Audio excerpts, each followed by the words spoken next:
Hola, hola. ¿Estáis ahí? A ver. Sí, veo que me escucháis ya. Vamos a ver si... Okay. Vamos a ver si puedo empezar el vídeo. Dejaremos que sigáis conectando y se conecte el resto de participantes. Saludos, saludos a todos. A ver si me deja.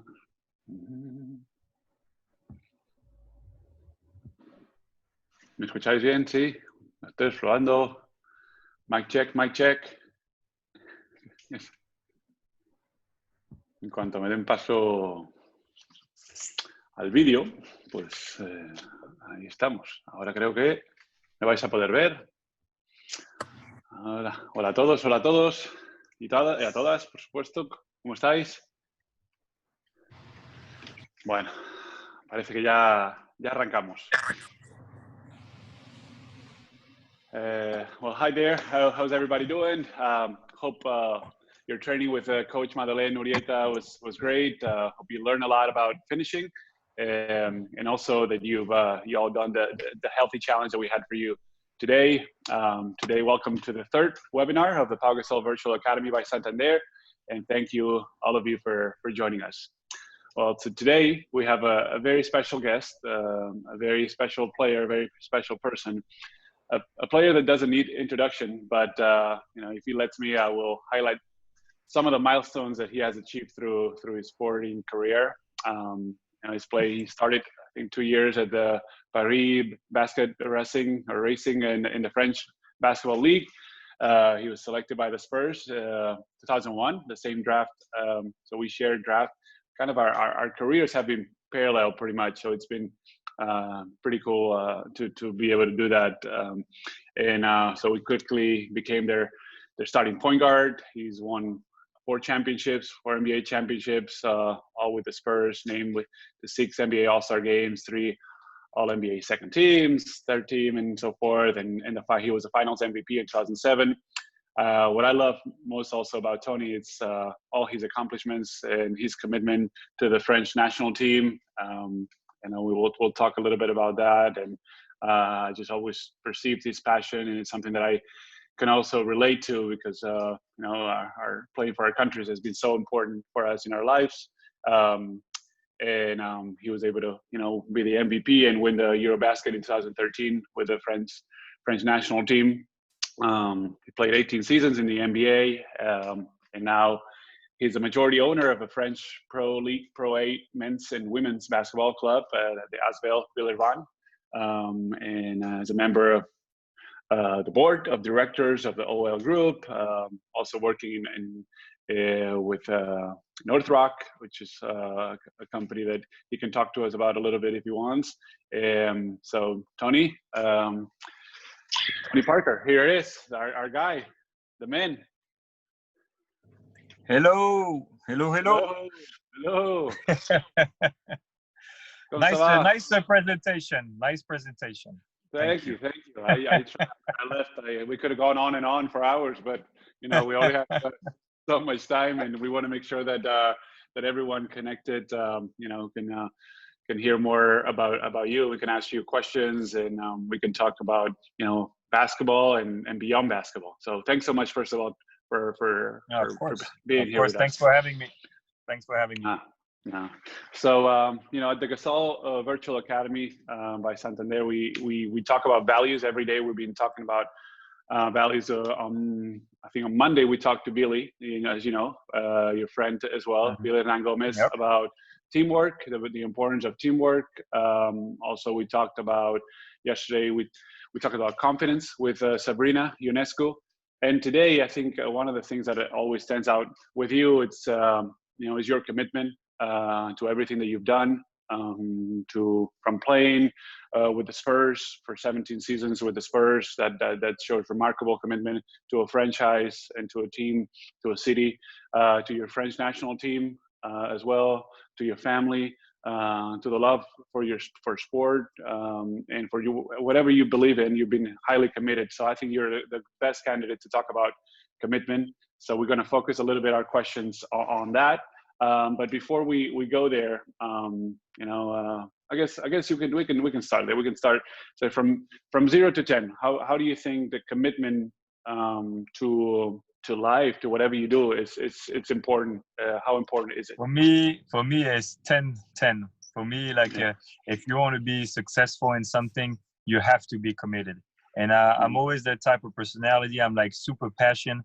I don't count my hours. I love to go to work, and for me to be committed, all those years with the Spurs, it fits my personality because I'm somebody who likes to be loyal and stay with the same people and try to achieve the goals that we want to achieve.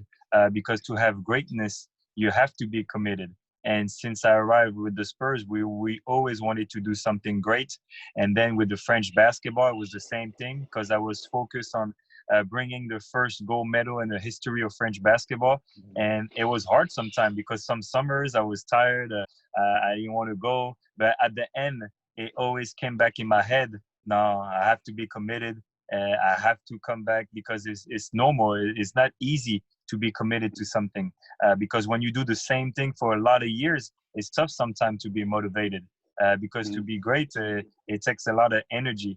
And to be committed, for me, is all about passion and the energy you want to put to be great.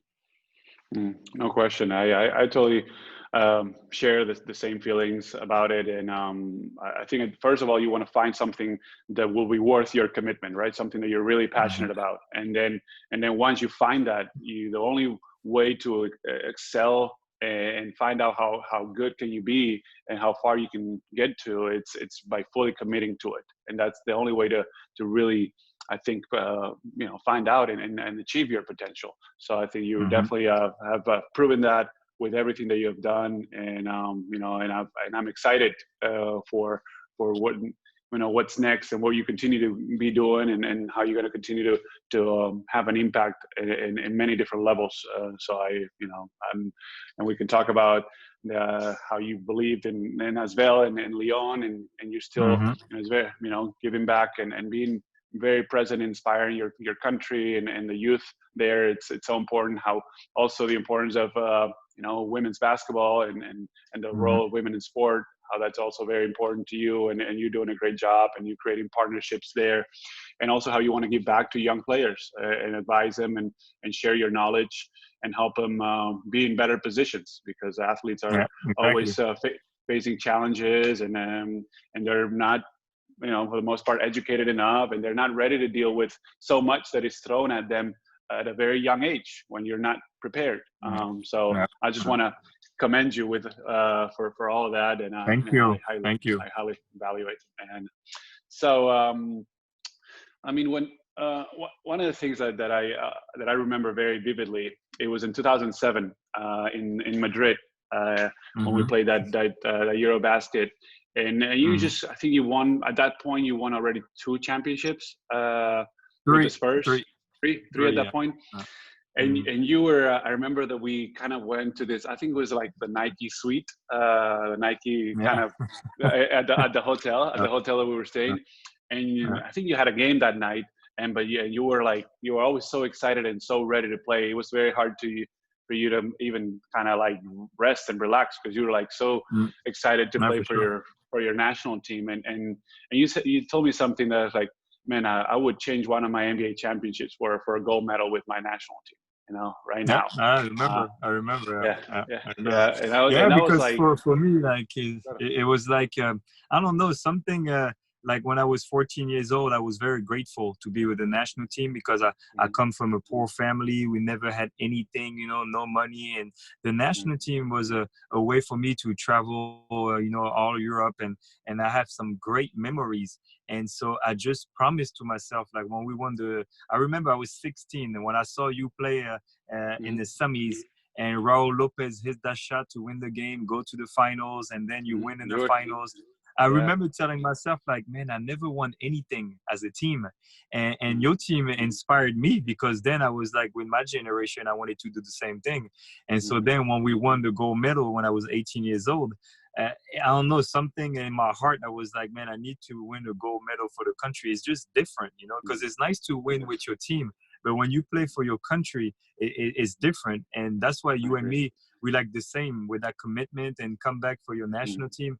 If for people, it's hard sometimes to understand because we play for free and it's like all about commitment and how much you love your country and how much you want to give back. Because my main thing is I wanted to give back.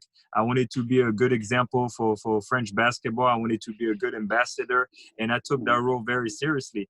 And for me to make sure that everything works is I had to win with the national team. And so seeing you winning all those summers, all those medals, that's why I told you that. I was like, I will exchange one of my championship for a medal because I want to have that impact on my country. And now that I'm building the academy and I see the impact that it has on the youth, my second life is going to be even more meaningful because you can change people's life. Absolutely, I totally agree, and I'm glad that our team inspired you and also kind of motivated you to be able to for sure. to experience that and to fight for that and to show that type of commitment. I feel that you've proven throughout your entire career with the Spurs and with your French national team. You definitely tested my commitment with the national team, Pau. Hey, well, I'm glad I was able to do that in a way. I'm sure there were some painful moments, but that's part of sports. And I think at the end of the day, when you're facing but you know what's funny, competition, Pau? right? It's fun. You know what's funny, Pau? Is like it's funny because in France, they always ask me, but why are you friends with Pau? You don't hate him? like I'm like, no, it's total opposite. It inspired me. Like it makes me want to be a better player. And it's so funny how like they always ask me like why I don't hate like Spain or Spanish player. And for me, it was totally different. It like giving me even more motivation. Oh, great. I think that's a great approach. Obviously, when you lose, it's painful, it's frustrating, but at the same time, it pushes you to want to be better. It's like, okay, what do I have to do in order to have a better chance next time when I face this team? And so I'll be ready to I'll be more prepared, and it kind of ignites you in a way, right? I mean, losses exactly. in my career, some of the biggest losses have ignited me to first of all get back on my feet and work even harder to be a better player. So next opportunity that I get, I'm better prepared than I was before. Like I remember, that European Championship that we played in 2007 in Spain. We lost that final game against Russia. And you almost made that shot too. You almost made that shot. Almost. I know, almost. So close, but it was even made it a little more painful, right? Even made it a little more painful. So. But that pain and that frustration of defeat kind of helped us win the next two European Championships in Poland and in Lithuania. So it's you just gotta get back up, understand what happened, and work even harder. So next opportunity you get, you're ready to go, and you can change the outcome. So that's always that's the best and the right approach as far as there's going to be obstacles, right? There's going to be losses. It's the way, the nature of life, the nature of sport. But it's how you handle those moments in order to grow and improve and be better prepared for next time, right? So exactly. Anyway, the funny thing that you also mentioned is that's when we met or kind of know each other or saw each other the first time in that European Championship in Bulgaria in '98. Right? Exactly. You were 16. You were like, oh, this French point guard is 16 years old. I'm like, what? A guy that is 2 years younger than us is like playing in this championship. It was incredible. At that point, I was like, you're already like standing out and played at a high level, and it's always very difficult to do it at those ages. So it's quite incredible. How do you think you should lead by example, basically, to get everybody else on board? I think you've been a leader in the Spurs, you've been a leader in your French national team, a captain. What does it take in order to get everybody on board and kind of so they show and they also have that type of commitment? It might not be to your level, but how do you get a team of players kind of to have that same mindset and that same commitment? Because it's hard. Not everyone does, right? And not for everyone sure. It's very hard. It's very hard, especially when you're dealing with different people, different personality, different egos. It's a lot of stuff that come into play. But for me, the first thing is communication. You have to communicate and you have to show your passion. Because if you can show them how hard you want it, and how passionate you are about this, they can only respect that.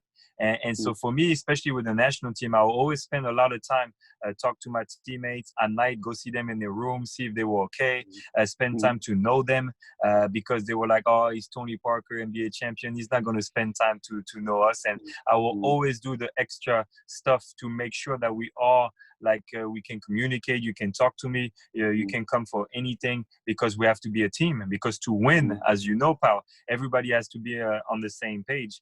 And that mm. takes time. It takes time to be a good Yeah. leader, and you have to care. For me, is you have to care. You have to care about people, and you have to be passionate.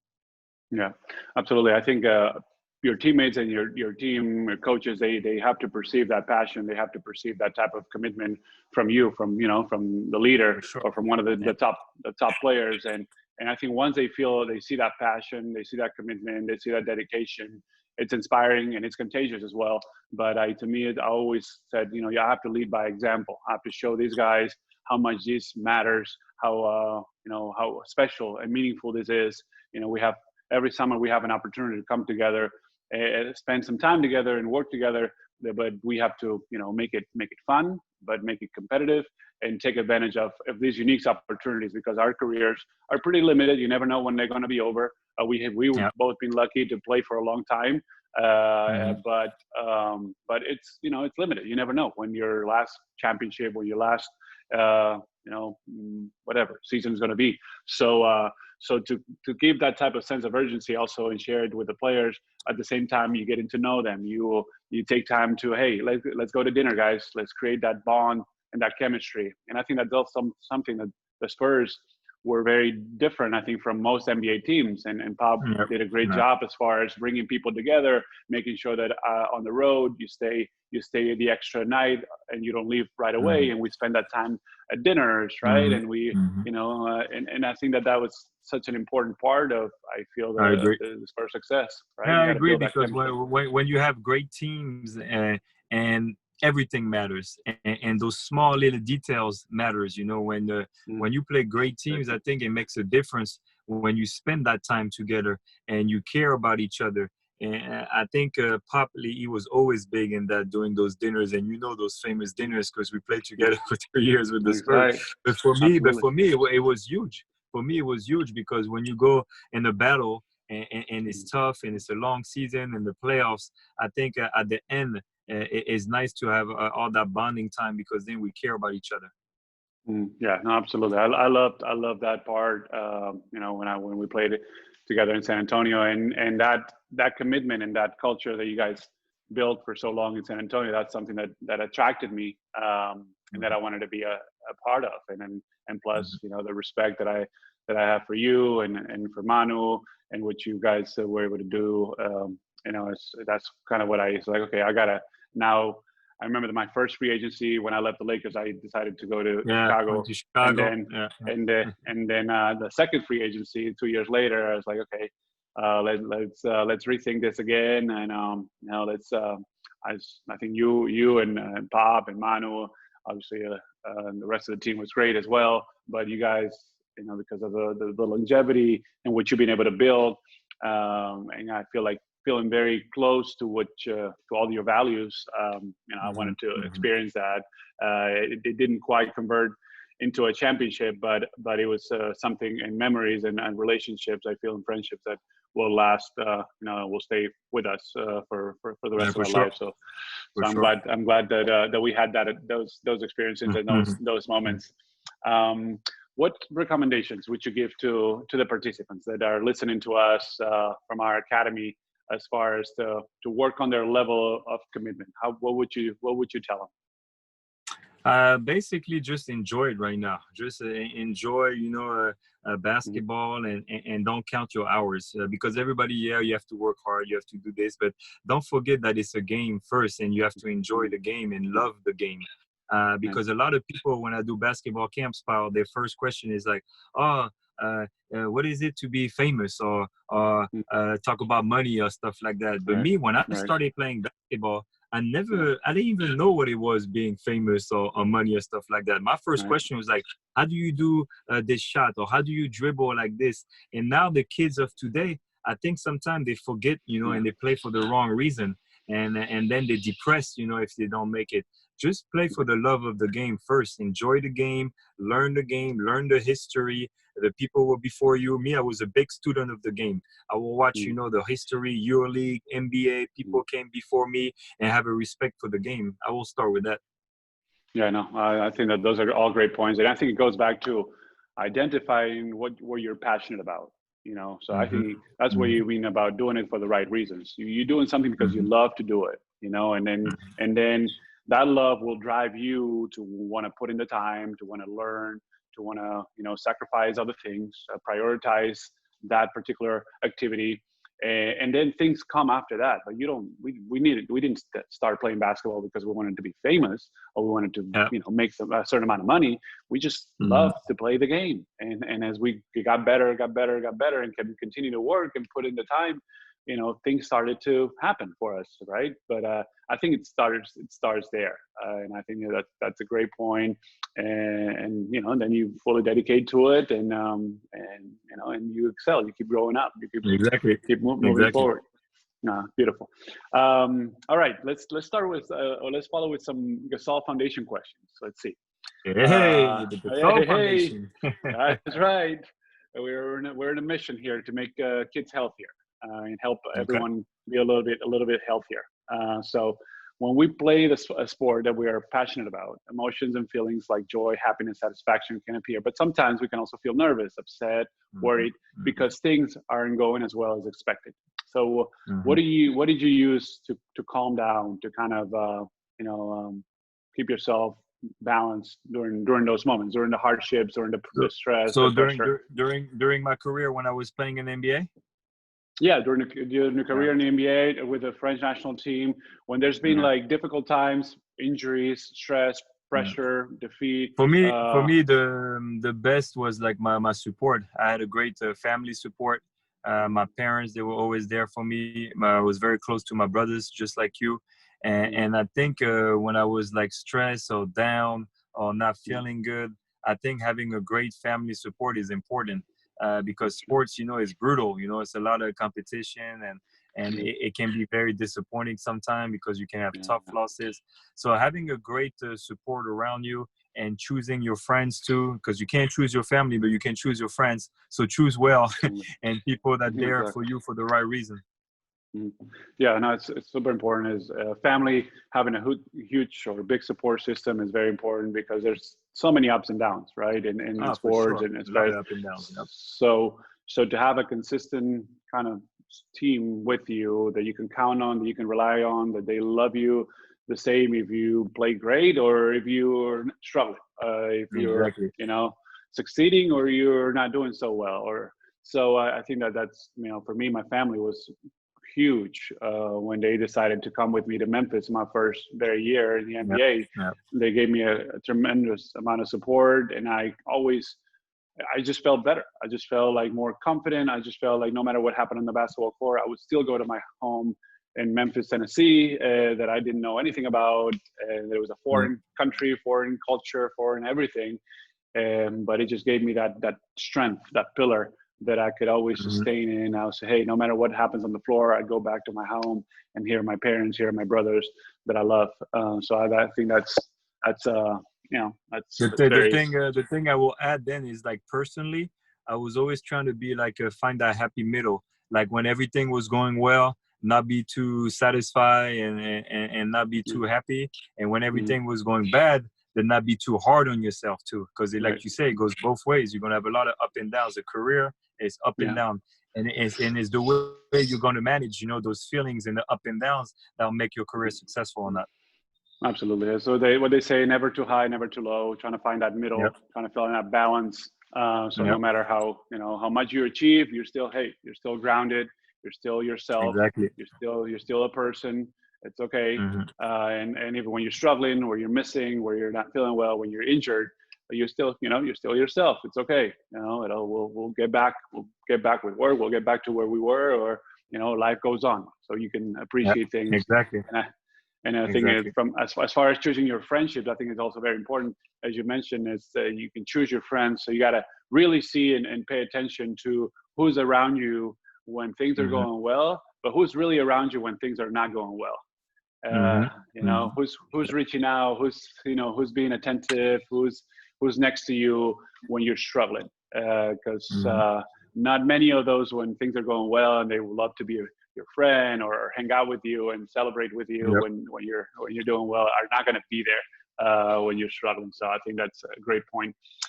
All right, let's move forward. Now we're gonna have some questions by the participants, and this is of the academy. So now it's time for the participants to join our conversation and ask us a few questions.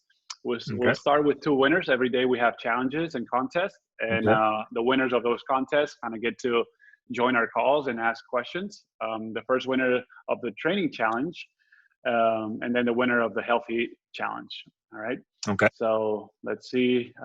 The winner of the training challenge is Xavier Rodriguez Alonso from desde Fuerteventura, Canarias, the Canary Islands. Have you been to the Canary Islands? No, I've never been. I have to go. I heard it was beautiful. Yeah, it's nice. You'll love it.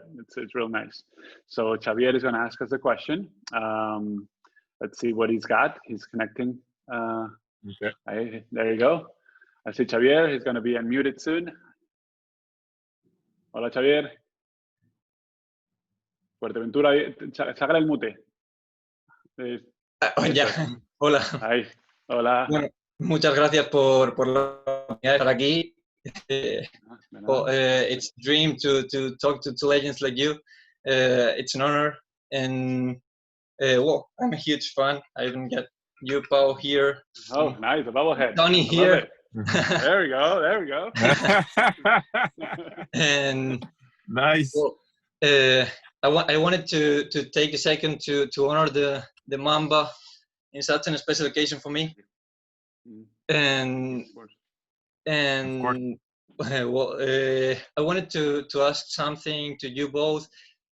Tony kind of answered it before, but I wanted to ask, how is it different? How you feel different when you win when you're with your national team than with your team when you win an NBA championship? If you think one is better than the other, or they're just different. Well, I know Tony. For me, it's just it's different. That's for sure. Because winning for a city and winning for a country is very, very different. In my case, I won with the Spurs very early. I was 21 years old when we won our first championship, and we won 3 in 5 years. So we won a lot early. But then with the national team, because of Pau, it took me a long time to win, a gold medal. And so at the end, I always say the gold medal with the national team, it was very, very special because I had to wait more than 10 years to win, that medal. And the whole country, they went crazy. So it was pretty special to win for your country. So at the end of the day, I was lucky enough, just like Pau, to win in the NBA and to win at the European level. But winning for your country is very special. Yeah, I would agree with Tony. I think the same. They're 2 different experiences. I think they're both very, very unique and very special and amazing. I was more not the opposite, because it's not that I won gold medals too early with my national team, with the first team. We did win with the juniors and under 19, but I also had to wait until 2006 for that World Championship in Japan, and then 2009 started with the European Championships. But I kind of wanted to win that NBA championship as well, and I had the opportunity with the Lakers. In 2008 was the first chance, and then we won in 2009 and 10. So, but yeah, the feeling I feel to win an NBA, a championship, a gold medal with your country, it's nothing like it, because you feel such a connection with your countrymen, with your people, with your country. It's like so unique and special. So I think it's always, to me, that a little bit more meaningful, even though I love what I've done in the NBA, and winning championships in the NBA is extremely difficult and very valuable too. Thank you so much, and thank you for doing this virtual academy, because I always wanted to go to your camp, and I never had the chance to. So this is an awesome chance, and I'm loving it. No, good, great, thank you, Xavier. Thank you so much. Bye. Venga, hasta pronto. All right. Well, that was great. No, it's fantastic. Because the thing about the virtual academy is allowing kids from different parts of Spain and the world to kind of join in and have a chance to connect and kind of benefit. Great idea, Pau. Great idea. Ah. When you called me for doing this, I thought it was so original. And now, like you say, kids from everywhere in the world can do it. So it's perfect. Yeah. Now we have over 5,000 kids that have been 5,000? participate. Oh, wow. 5,000 kids from over 50 Amazing. countries. 50 different countries. Wow. We have people from That's got to be everywhere. the biggest camp ever. You're going to be in the Guinness Book of World Record. I don't know about the Guinness Book, but it's been, we got creative. We wanted to innovate. We had to figure it out, and kids they have a need, right, to go and practice and play, and they love, they love to be a part of this type of initiative. So we got creative, and I think we're very proud so far of what we've been able to do. So thank you for being a part of it. Okay, now the winner of the Healthy Challenge, Laura Casellas, desde Tona, from Tona. It's a small town in the province of Osona, about 45 minutes away from Barcelona. Let's see if Laura connects. Laura? Hola. Hola. Hola. ¿Nos haces la pregunta? ¿Nos pasa la pregunta? Hola. ¿Le podrías traducir la pregunta a Tony? Es que no sé mucho de inglés. Claro. I'll be the translator. Okay. No problem. Tony habla un poco de español, ¿eh? Tony. Sí, un poco de español, sí. Está aprendiendo. ¿Qué hace para motivarse en un partido en el que está perdiendo? So what do you do, Tony, to motivate yourself in a game that you're losing? That you're down, yeah. When I'm down, when I just lost a game? Yeah, in a game that you're losing, and how do you motivate yourself in that game, or how do you stay aggressive and positive? First of all, yeah, in the game, I always think we can win. I think that's the attitude you have to have, even if you're down 20, especially as the point guard. Yeah, you're the first guy who they see in defense, and you bring the ball up. I always think we can win. That'd be my thing. Even if we're losing, because of the trust that I have in the team, I always think we can come back. And I think that's the mentality you have to have, that you can always think you have a chance to win. Bueno, Laura, pues dice Tony que él como lo afronta es que él siempre piensa y cree que tiene la oportunidad de ganar. Y siempre confía en el equipo y hasta el último segundo lucha para ganar. Entonces él siempre siente que el equipo puede remontar y puede ganar el partido. Y así es como lo afronta él y como él cree que también tienes que afrontarlo tú y todos los jugadores y participantes. Muchas gracias. Y gracias por hacer la academia de este modo, porque así puedo participar y muchas otras personas también. Muchas gracias a ti por participar y por estar con nosotros. De nada. Gracias, Laura. Adiós. Adiós. There you go. That was a good question. There you go. Yeah, that was a great question. Yeah. All right. Well, it's fantastic. I think now we have the last question. Oh no, we have two more questions. One, we have a daily Santander question I'm going to ask you myself. It's from Ana. Pregunta is what is your best memory in the NBA? My best memory in the NBA has got to be 2014 when we won the championship. Because the way we lost in 2013 and we were so close, I think we show a lot of character to come back the year after. And I think we played maybe the most beautiful basketball with the Spurs, the 17 years that I've been there. 2014, the way we played, the way we came back in the finals, the way we moved the ball and we play as a team, it was definitely my favorite championship. It was great to watch as a fan and lover of the game. It was fantastic to watch that year, how you guys played, how you came back. You just dominated, in every way, and it was beautiful. The ball moved. You just played unselfishly. It was just great for all basketball fans to watch. So thank you.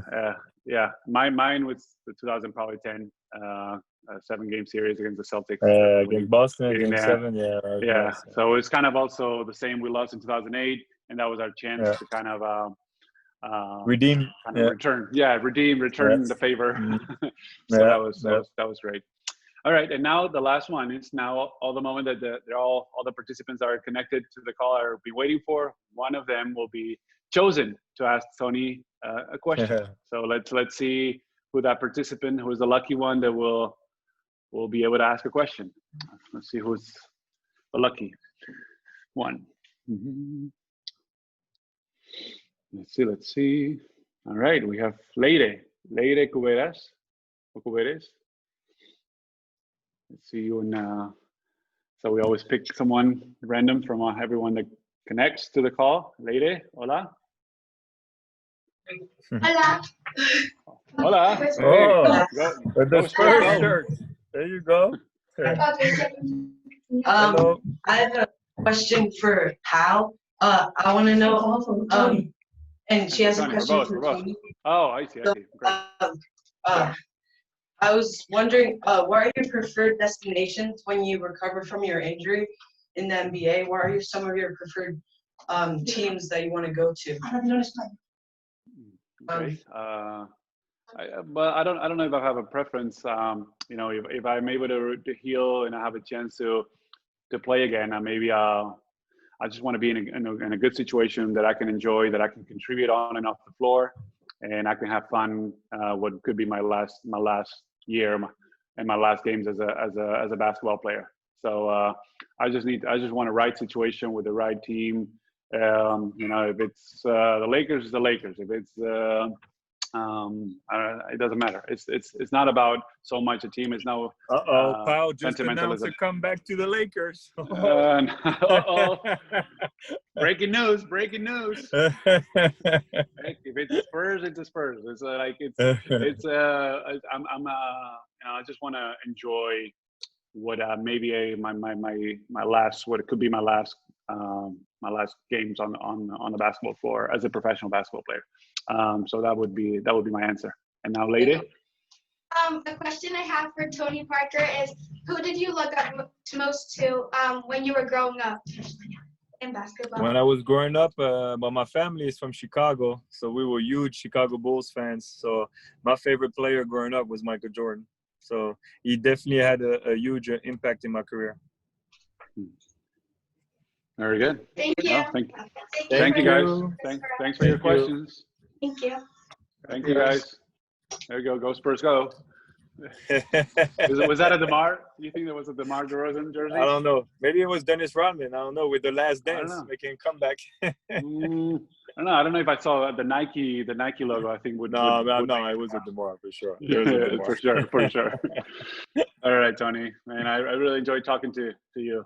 Thank you, Pau. Always a pleasure. Thanks for everything you're doing, and a great idea with that camp. Great job. Beautiful. Yeah. Thank you, man. Thank you. And I hope one of these years we'll have you in Barcelona, and I'll go up to Lyon because I know you have your academy there as well. Sounds good. Sounds great. We need to go to the vineyards in Spain. That's what we need to do next. That's right. And Bordeaux. And we need to go to Bordeaux as well. Yeah, there you go. All right, take care, Pau. Take care. Okay. We'll see. Talk soon. All right. Bye-bye. Bye. Okay. Well, hope all of you have enjoyed this talk. It's been, really just really fun and really, a lot of knowledge, hopefully a lot of inspiration for all of you. Espero que todos los que no hayáis podido entender todo, que hayáis cogido algunas cosas, algunos conceptos, porque Tony es una de las leyendas, es un grandísimo jugador, pero tiene mucho que compartir, y espero que hayáis podido captar mucho de ese conocimiento que tiene Tony, y que hayáis disfrutado de la conversación, ¿vale? Si vamos a repasar, let's review tomorrow's calendar. Tomorrow we're going to have another intense day. Don't miss the practice session with Pedro Martinez, one of the top coaches, international coaches, now coaches at the Baxi Manresa, and his training is going to be about shooting. So tomorrow we're going to have a double session. So at 5:30 p.m. Central European time, your family is invited to join the conversation about healthy habits in family. A las 5:30 de la tarde, hora central en Europa, vamos a tener una sesión con la Gasol Foundation y vuestras familias están invitadas a hablar sobre hábitos saludables en familia. Y a las 7 de la tarde, at 7 p.m., again, Central European Time, we're going to talk to Laia Palau y Ana Montañana, y hablaremos con ellas.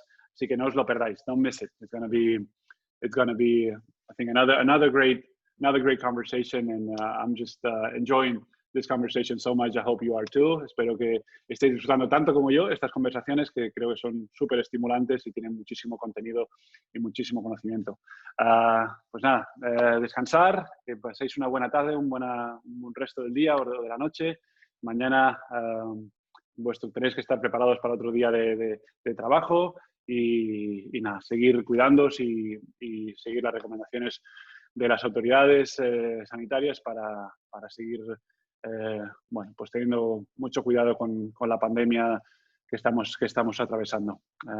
Si no habéis podido ver todo el webinar, if you haven't been able to see all the webinars and all the talk, you can watch us again, and all the videos are going to be available in the Pau and Friends section of your private area on our website, paugasolacademy.com. Si no habéis podido ver toda la conversación, pues podéis ir a la sección de Paus y Amigos para ver toda la charla, ¿vale? Bueno, pues lo dicho, cuidaros mucho, take care guys, thank you everyone, we'll see you guys tomorrow. Hasta pronto, chao, adiós, hasta mañana.